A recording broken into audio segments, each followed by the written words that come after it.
Monsieur Chat, bonjour. Bonjour. Merci beaucoup de m'accorder cet entretien. On se trouve ici à la galerie 125 à Argancy où vous exposez quelques toiles toutes nouvelles, exclusives, également des dessins, des sérigraphies, des sculptures. On va en parler dans quelques instants. Vous qui arpentez le monde, les villes du monde entier, vous qui taguez et qui êtes un artiste de street art, vous vous attaquez aux murs, aux façades qui sont finalement vos outils, enfin votre matériau. D'exposer en galerie, d'être peintre aujourd'hui, qu'est-ce que ça représente pour vous? Qu'est-ce que vous ressentez? Je suis très fier de revenir à Argancy, dans cette galerie, avec monsieur Alexandre Pollux et son collaborateur Elliot.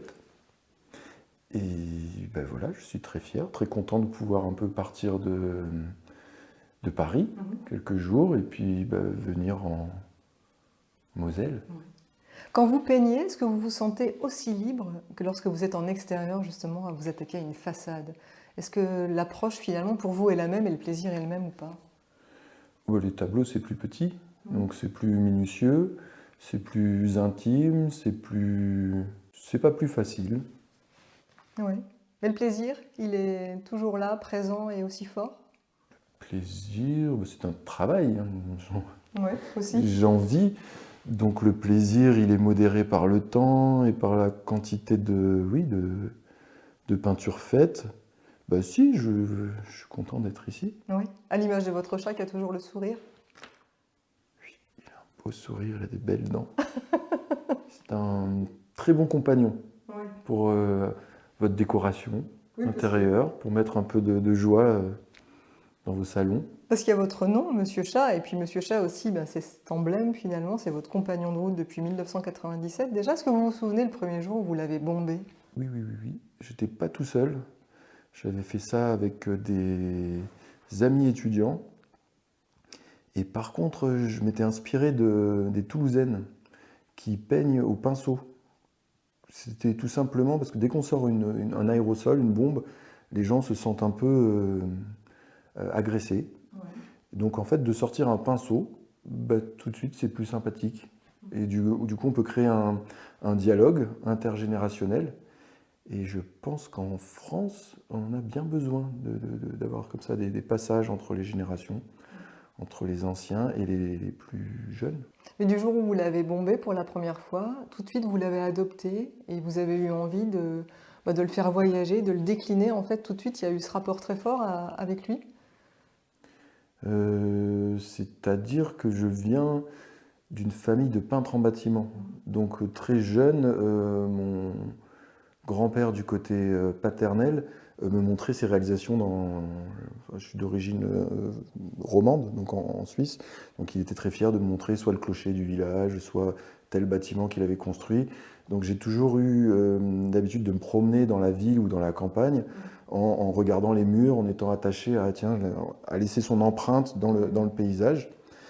Donc ça s'est fait assez naturellement en fait pour moi. Le street art n'était qu'une réminiscence, qu'une réactualisation, qu'une nouvelle mode de quelque chose, d'une pratique qui était déjà familiale, que je connaissais déjà, qui s'appelle la peinture en bâtiment, qui s'appelle les muralistes, qui s'appelle la fresque, qui s'appelle l'art décoratif. Voilà. Mais vous imaginiez pas, j'imagine qu'il allait devenir une star comme il est aujourd'hui, parce que c'est une vraie star aujourd'hui ce chat. C'est fou finalement cette carrière qu'il a. C'était un rêve, c'était un rêve comme tout un chacun quand on regarde les autres et qu'on voit des gens qui nous font voyager. Donc à l'époque, moi je voyageais quand je regardais le train, quand j'allais dans les grandes villes, je voyais au bord des chemins de fer des inscriptions que je ne comprenais pas, des marques, des marques, des slogans qui étaient indépendants et j'aimais bien cette forme de liberté en fait. Oui. Et qu'est-ce qu'on ressent alors quand il passe ce cap, ce chat, et quand tout d'un coup, finalement, presque il vous échappe? Ça c'est un peu, qu'est-ce qu'on ressent? La maturité. On sent le temps qui passe, la vie qui passe, on se sent changer, on se sent devenir plus sage, plus mûr, plus mature. Donc dans mon cas, c'est plutôt une source de joie de voir le temps qui passe. C'est pour ça que je fais de la peinture, c'est-à-dire qu'il y a des choses qui restent, qu'on marque dans le temps, et qui vont sûrement rester après notre propre passage. Donc c'est un sentiment assez agréable.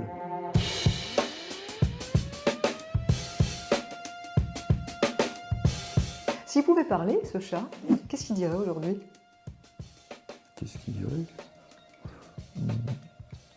Non, il serait comme une peinture silencieuse, il laisserait le spectateur ou le collectionneur ou le visiteur rêver, puisque le principe d'un tableau, c'est-à-dire que c'est presque un bien commun, même si là ce sont des œuvres qui vont être privées, qui vont être achetées, qui vont être possédées par des privés.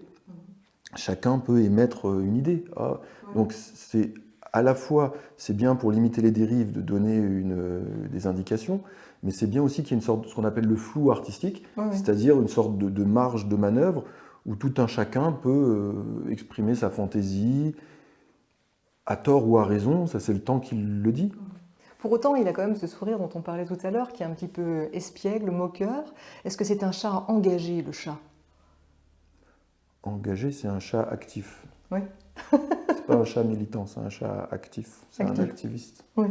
Pour revenir au street art, alors il y a la peinture, et puis le street art, je crois que vous disiez qu'il y a une forme de vraie liberté en fait. Est-ce que c'est vraiment l'art finalement dans lequel on se sent le plus libre? C'est vrai que là, dans cette envie d'exister au monde, de se montrer, oui, il y a une forme de liberté. Après, la liberté, il faut qu'elle soit contrôlée, il faut que, enfin voilà, c'est pas juste moi. Ça tient pas longtemps. On le sait tous, si on pense qu'à soi et si on n'est que replié sur soi, bah, il n'y a pas d'interaction. Le principe d'un art, déjà d'une discipline, donc c'est la rigueur, c'est la répétition pour être accepté, pour être compris. Et donc à partir de ce moment, une fois qu'on a fait ses gammes, même en peinture, une fois qu'on a ses gammes, qu'on a son vocabulaire graphique, on peut commencer à intégrer, oui, un dialogue, voir les modes, voir les périodes, voir les influences de telle culture sur sa propre culture. Les toiles qui sont ici, peut-être que vous pouvez m'en dire quelques mots. Comment est-ce qu'elles naissent à chaque fois? C'est là, peut-être on imagine au gré d'un voyage, l'inspiration par rapport à l'actualité. Ici, elles sont toutes récentes. Alors ici, c'est une très belle collection, puisque du coup, le galeriste a, comme ça, depuis quelques mois déjà, a mis de côté les choses qui lui plaisaient, notamment les papiers. Donc il y a une certaine fraîcheur, même pour moi, de retrouver du travail qui a été fait.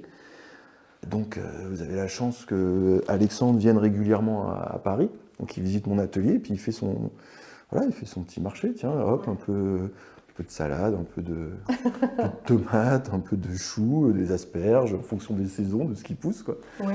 Et donc par exemple, le chat qui lit Libération, c'est inspiré d'un tableau de Liechtenstein, qui a lui-même cité, donc c'est un des maîtres du pop art américain, qui a lui-même cité le travail d'Hergé, donc en faisant un remixant, reprenant, en samplant d'autres de l'art populaire et de l'art plus établi, donc Matisse et Hergé. Et je me suis senti le droit d'imiter ce maître, Liechtenstein, qui est un maître du pop art américain, et me dire pourquoi pas, je pourrais pas mettre le tien, Tintin avec un nez de Pinocchio, et puis mon chat le rendre peut-être un petit peu plus crispé parce qu'il regarde l'actualité, puis ça l'inquiète, parce que bon, l'actualité depuis 2004 n'a pas forcément beaucoup changé. Et donc me réapproprier des codes de l'art, des codes de l'art établi, à ma propre sauce. Donc vous êtes un grand amoureux de l'art, vous avez une grande culture artistique. Ça vous nourrit, ça, justement?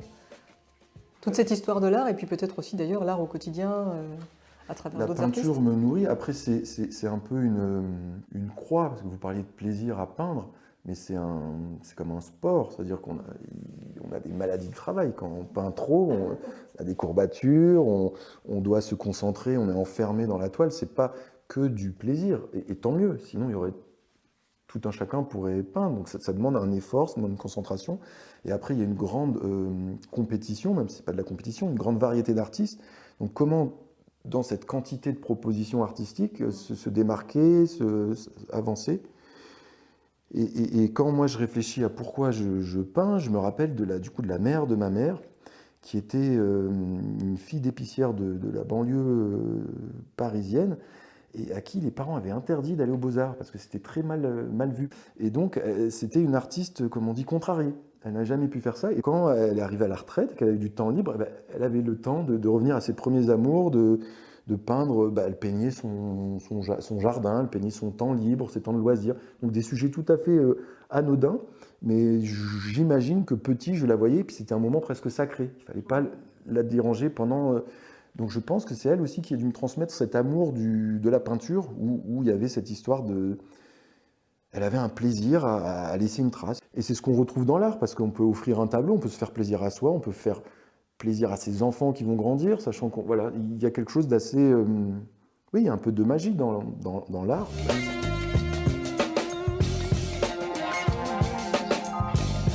Monsieur Chat et Monsieur Pollux vous présentent en avant-première à Argancy. Qu'est-ce qu'on présente? Oui, des chats. Quel est peut-être le chat qui vous a donné le plus de joie, le meilleur souvenir avec le chat?